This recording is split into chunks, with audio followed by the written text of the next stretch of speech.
हमारे खाने पीने में सबसे ज़्यादा कोई इम्पोर्टेंट चीज़ है तो वो है आटा। आटा हम रोज़ाना खाते हैं, 3 से 4 बार खाते हैं और कभी बोर भी नहीं होते। लेकिन फिर भी ऐसी चीज़ है जिसे हम हमारी दिनचर्या में सबसे ज़्यादा इग्नोर करते हैं। जब भी अच्छे खाने की बात होती है तो हम फल, सब्जियाँ, कोई हेल्दी स्नैक्स, फ्रूट जूसेस इन सब के बारे में भर भर कर बातें करते हैं, लेकिन आटे के बारे में कोई बात ही नहीं करता। जबकि सबसे ज़्यादा दिन में जो हम खा रहे हैं वो आटा ही है, यानी कोई ना कोई अनाज है, चाहे हम उसे किसी भी फॉर्म में खाएं।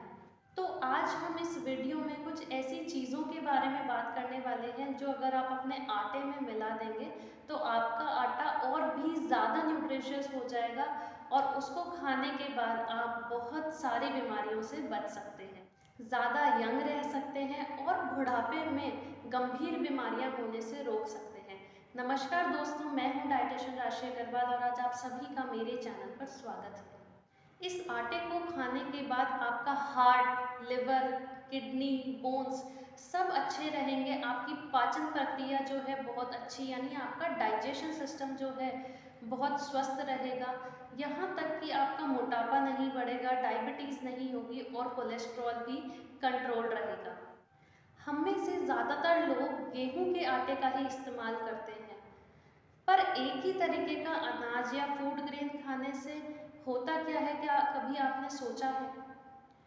एक ही तरीके का आटा या अनाज खाने से जो बाकी फूड ग्रेन्स के अंदर न्यूट्रिशन होता है वो उससे हम वंचित रह जाते हैं, क्योंकि हर एक अनाज का अपना अपना अलग पोषक तत्व होता है, उसकी अलग न्यूट्रिशनल वैल्यू होती है।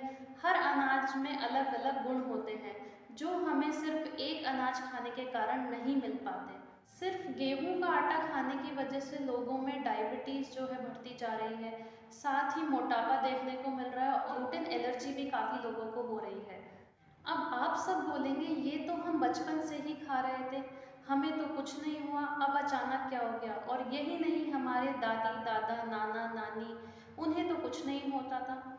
लेकिन सोच के देखिए, तब के खाने में और आज के खाने में बहुत फ़र्क है। आज का जो अनाज है वो पेस्टिसाइड और हाइब्रिड क्वालिटी का आता है और ये साइंटिफिकली प्रूवन है कि अगर आप इसको लंबे समय तक खाते हैं तो ये आपको किसी तरीके का नुकसान आपकी बॉडी में पहुंचा सकते हैं।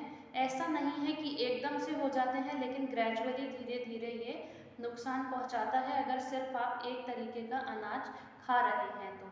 और फिर क्या आपने ये भी सोचा कि आपके दादा दादी नाना नानी जैसे जैसे मौसम बदलता था वैसे वैसे अपना अनाज भी चेंज करते थे? जैसे बाजरा खाना, मक्का खाना, ज्वार खाना, हर मौसम में वो अलग अलग अनाज खाते थे। लेकिन आज हम ऐसा नहीं करते हैं। वो सब ट्रेडिशनल और ताज़े खाने पे डिपेंडेंट रहते थे। वहीं आज की दुनिया वेस्टर्न फूड्स की तरफ जा रही है। जो भी चीज़ें मैदा से बन रही है, pizza, burger, chips, mayonnaise, ketchups, ऐसी चीज़ों की तरफ जा रही है जो उनको लॉन्ग टर्म में नुकसान पहुंचाएंगे ही पहुंचाएंगे। एक बात और है जो सोचने वाली है, अगर हम एक तरीके का अनाज खा भी रहे हैं, अगर गेहूं खा भी रहे हैं, तो जो आज मार्केट में अनाज मिलता है वो छना हुआ आटा होता है, यानी उसमें से सारा जो है फाइबर निकाल दिया जाता है। हम उसको चोकर के साथ खाते ही नहीं है। अगर हम उसको चोकर के साथ खाएं तो वो हमें लॉन्ग टर्म में भी नुकसान नहीं पहुंचाएगा। लेकिन अब हम क्या कर रहे हैं, छना हुआ आटा खा रहे हैं, सारा फाइबर उसमें से निकाल के फिर खा रहे हैं।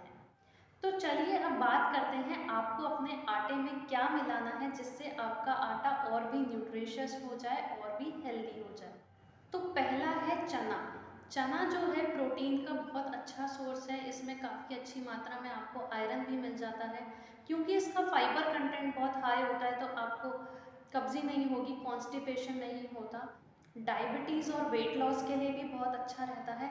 लेकिन जिन भी लोगों को सिवियर एसिडिटी या गैस का प्रॉब्लम रहता है वो इसको अपने आटे में ना मिलाएं, क्योंकि ये थोड़ा सा हार्ड टू डाइजेस्ट होता है तो आपको स्टमक अपसेट कर सकता है, दिक्कत कर सकता है। अगर आपको गैस या सिवियर एसिडिटी का प्रॉब्लम रहता है तो उस केस में आप क्या मिला सकते हैं, आप सोयाबीन मिला सकते हैं।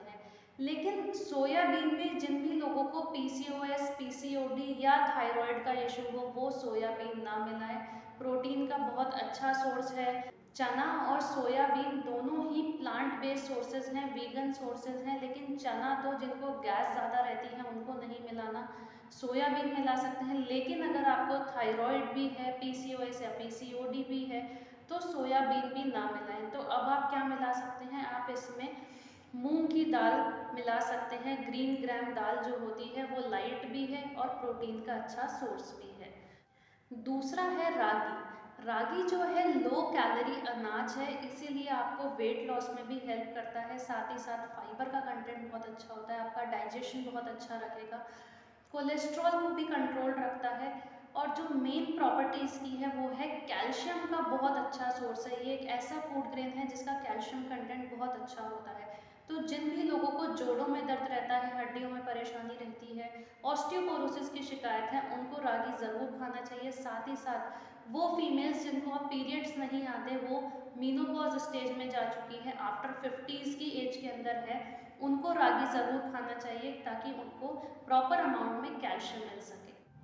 थर्ड है जौ यानी बार्ले। बार्ले जो है आपकी किडनी हेल्थ के लिए बहुत अच्छा होता है, किसी भी तरीके का यूरिनरी ट्रैक्ट इन्फेक्शन नहीं होने देता, किडनी स्टोन्स को प्रिवेंट करता है।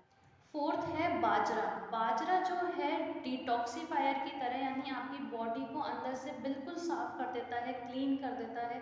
साथ ही साथ ये आयरन का बहुत अच्छा सोर्स है। तो जिन भी लोगों को अनीमिया की शिकायत रहती है या उनका नेचुरली हीमोग्लोबिन जो है लो रहता है, उनको बाजरा ज़रूर अपनी डाइट में लेना चाहिए। और अगर आप ये अपने आटे में मिलाएंगे तो आपको नेचुरली डेली बेसिस पे आयरन भी मिलता रहेगा। तो अब तक आप ये तो समझ ही गए होंगे कि अगर आप अपने गेहूं के आटे में ये सब चीज़ें मिला देते हैं तो आपको पूरा पोषण मिलता है, इसकी न्यूट्रिटिव वैल्यू और बढ़ जाती है। लेकिन अब इसको कितनी मात्रा में मिलाना चाहिए, ये सबसे बड़ा सवाल है। तो हमेशा ध्यान रखें, आपको 60% गेहूं लेना है और बाकी का जो 40% बचा है उसके अंदर जो बाकी अनाज मैंने बताए हैं वो आपको मिलाने हैं। 60:40 यानी 3:2 का रेशो रखना है। 3 कटोरी अगर आपने गेहूं का आटा लिया है तो बाकी की 2 कटोरी के अंदर जो मैंने बाकी अनाज, चारों आपको अनाज बताए, वो आपको रखने हैं। इस प्रपोर्शन में मिला के आपको अपना आटा, आपको अपनी रोटी खानी है। तो आई होप आप लोगों को ये वीडियो पसंद आया होगा, तो इसको शेयर ज़रूर करें। Thank you.